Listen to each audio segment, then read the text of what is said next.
Welcome to Arts Roll Call, a podcast showcasing artists and arts organizations, highlighting the role of the arts today in Greater Lansing. I'm Robin Miner-Swartz. I'm an editor, communications consultant, and lifelong arts advocate. And today I'm talking with Ivan Iler, a Michigan-based artist best known for his larger-than-life kinetic metal sculptures.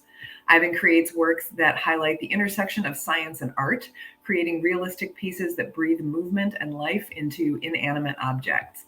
He's passionate about inspiring a sense of wonder and curiosity with his art, which he creates through metal fabrication, sculpting, carving, engraving, blacksmithing, painting, leathersmithing, and more. And you can see Ivan's work throughout Michigan and on the Netflix original series Metal Shop Masters. Ivan, welcome to Arts Roll Call. Thank you for having me. Thanks so much for being here. Well, your path as an artist has been interesting, from creating the first City of Lansing Arts Impact Project, the Portrait of a Dreamer sculpture in downtown Lansing, to making the world's largest brown trout sculpture. And then recently you landed a spot on that Netflix series. Where did this path start for you? How did you become a metal sculptor? Well, to be honest with you, I've always been an artist. I was the kid that was drawing on the desk who wasn't going to amount to anything. I don't know if I've said that a number of times, but that was just kind of how it was. But really with metal sculpting, it just started as soon as I started welding. I was maybe 15 or 16 when I first learned how to weld. And I was wanting to build motorcycles. That was kind of what started that.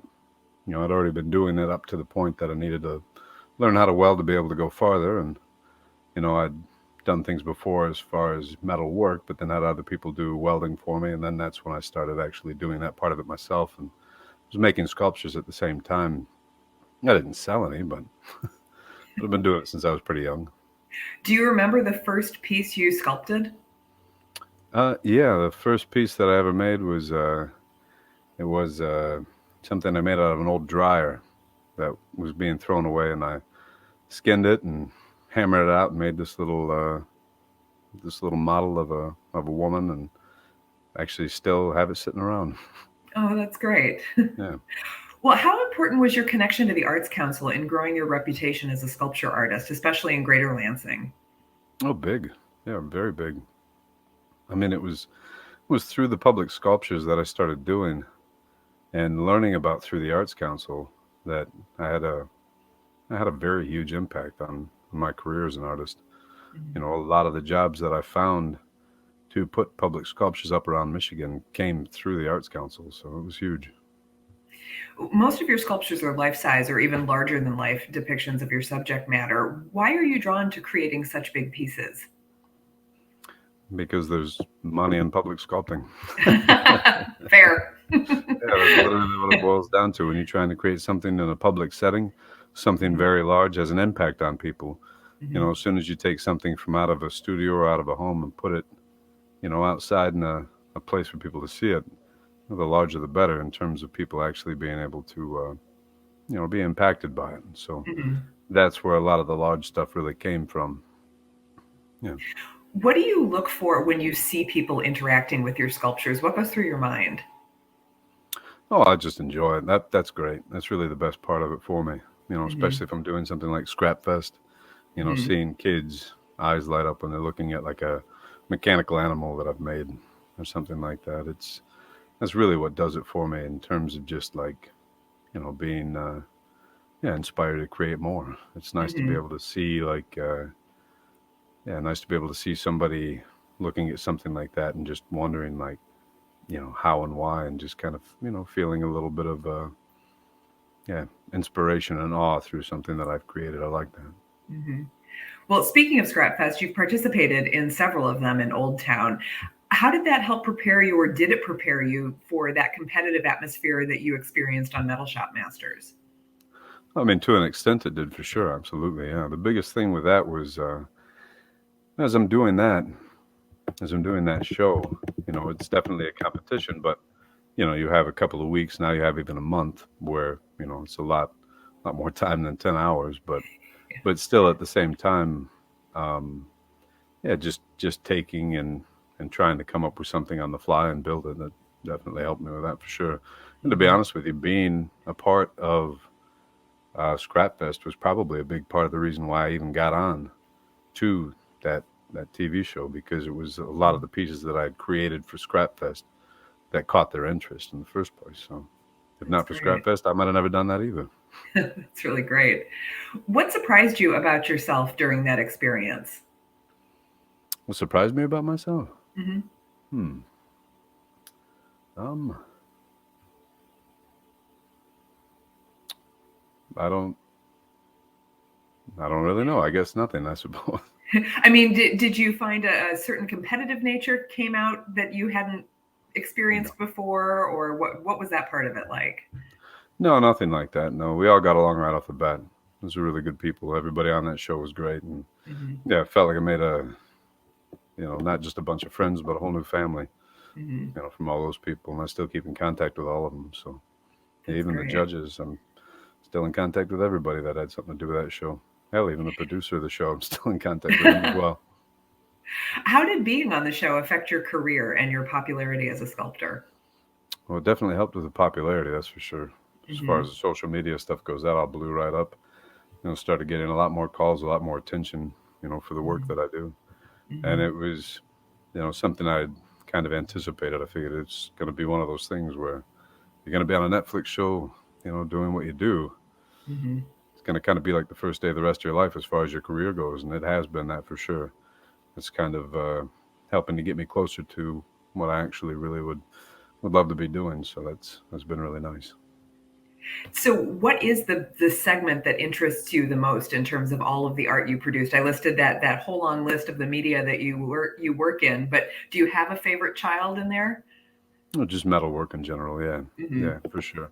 Yeah, the kinetics. I mean, when it comes to what I really love to do, it's definitely the kinetic work, kinetic metal sculptures, trying to recreate motions in nature, and or even come up with a motion that is just inspired by nature. I really enjoy that more than anything. There's not a ton of money in that. Most of my money comes from making public sculptures, Hmm. and in public sculptures, you tend to try to steer away from kinetics, especially complicated kinetics, because there's a lot of working parts. There's a lot of things that can go wrong, and there's a lot of things that need maintenance over time. Hmm. Especially if it's an outdoor piece. So, if I could do whatever I wanted in terms of artwork, what I would really love to do is just work on and develop and create really complex mechanical pieces of art, and then find a way to make a living at that. If I Hmm. have the popularity of as an artist to be able to just sell any piece that I make, that gives me the opportunity to build anything just because I want to build it, and then know that if I put that up for sale, somebody out there will buy it. That's really what I would like to do. Hmm. Well, your participation in the show was really an exciting moment for all of Lansing. What is it like to have that kind of national attention on you, beyond obviously now that you've got some visibility for your work, but how did that feel? Oh, great. Yeah, of course. Yeah. No, it felt wonderful. Yeah. I mean, anytime you're getting, attention and recognition for your artwork, as an artist, that's something that all of us strive to do. Hmm. Being able to actually get there, to have that, it's a wonderful feeling. It's got to a little bit feel like winning the lottery, I would imagine. Yeah, a little bit. Yeah. Well, there are a lot of really creative people living in Greater Lansing and making not only amazing 2D and 3D art, but also making films, recording music, writing poetry and plays. What is the formula for us getting some national exposure, do you think, as an artist in a smaller city? I mean, really what it boils down to is it doesn't matter where you're an artist. Nowadays, the world's a lot smaller because of the internet. I Hmm. mean, they found me all the way out in Los Angeles just through the stuff I do on social media. And at that time when they found me, I only had a couple thousand followers. And they just went down a rabbit hole of hashtags and found me through that as a metal sculptor. Hmm. So, I mean, essentially, I would say, utilizing the the social media stuff, even if it's not something that you particularly like. I was a holdout for a long time and didn't really care about it or have any desire to do that stuff. But once I started doing that, it's really what kind of allowed me to move forward and get my work out there. We have this opportunity to put ourselves in front of everybody around the world, and Hmm. it's at our fingertips. So to not utilize that, it's kind of it's just another tool, in your toolbox. Do you have a preferred social media platform where you're producing content? I mean, yeah, I use Instagram more than anything. I would say for Hmm. sure. The stuff that I do on Facebook, it's all just stuff that gets put there or pushed there from Instagram. So Instagram would be the biggest one, and then TikTok's an up and comer, so I try to put stuff on there. But I also have stuff on YouTube. Just try to put things out as much as I can. But Instagram is a good one.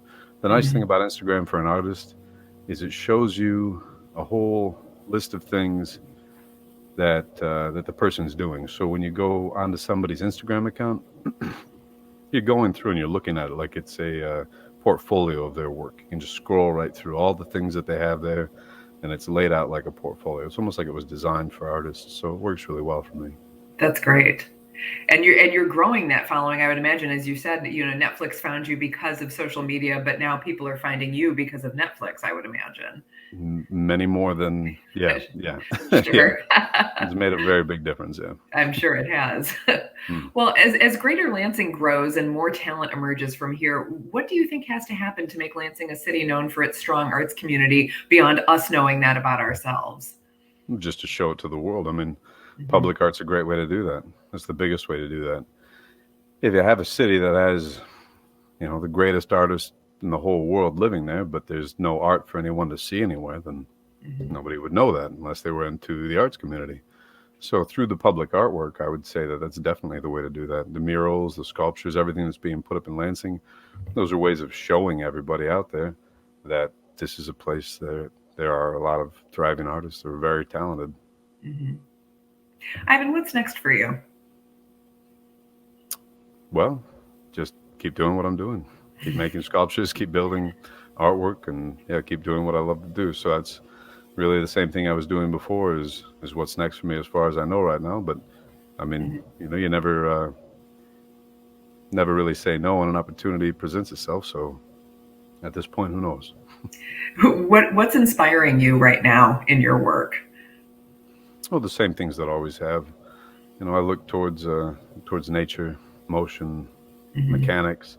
Those are the same things that have always inspired me. There's a lot of things that have been popping in my head lately, stuff that I really want to build, but just don't have the funds, the means to build. And so it's a lot of that, a lot of things that I'm kind of, imagining down the road when I have the means to, that I'd really like to build. But I also have a public sculpture that's going to be going up soon. It's I got to get started on it, but it's going to be a bonsai tree for East Lansing, and a few other little works in the other projects in the works. But great. Well, in the meantime, where can folks find you online? Well, you can find me on my website. That's ivanilerstudios.com. Or again, you can find me on social media like Instagram as Ivan_Iler. Follow me there and see what I'm working on. Great. Well, Ivan, thank you so much for your time and also just for what you've brought to the city. I smile every time I see your work in person. And I love that you've got such a connection to ScrapFest too, because as you said, watching people walk around and interact with all of those sculptures is just as interesting to me as actually looking at the sculptures themselves, is just seeing the wonder in people's eyes when they're seeing these things in front of them. So it was so nice to talk with you. And thank you so much for taking time to talk with us today about your work. Oh, of course. Yeah, I'm honored. Thank you for having me. This podcast has been a production of the Arts Council of Greater Lansing. To learn more about them, go to lansingarts.org.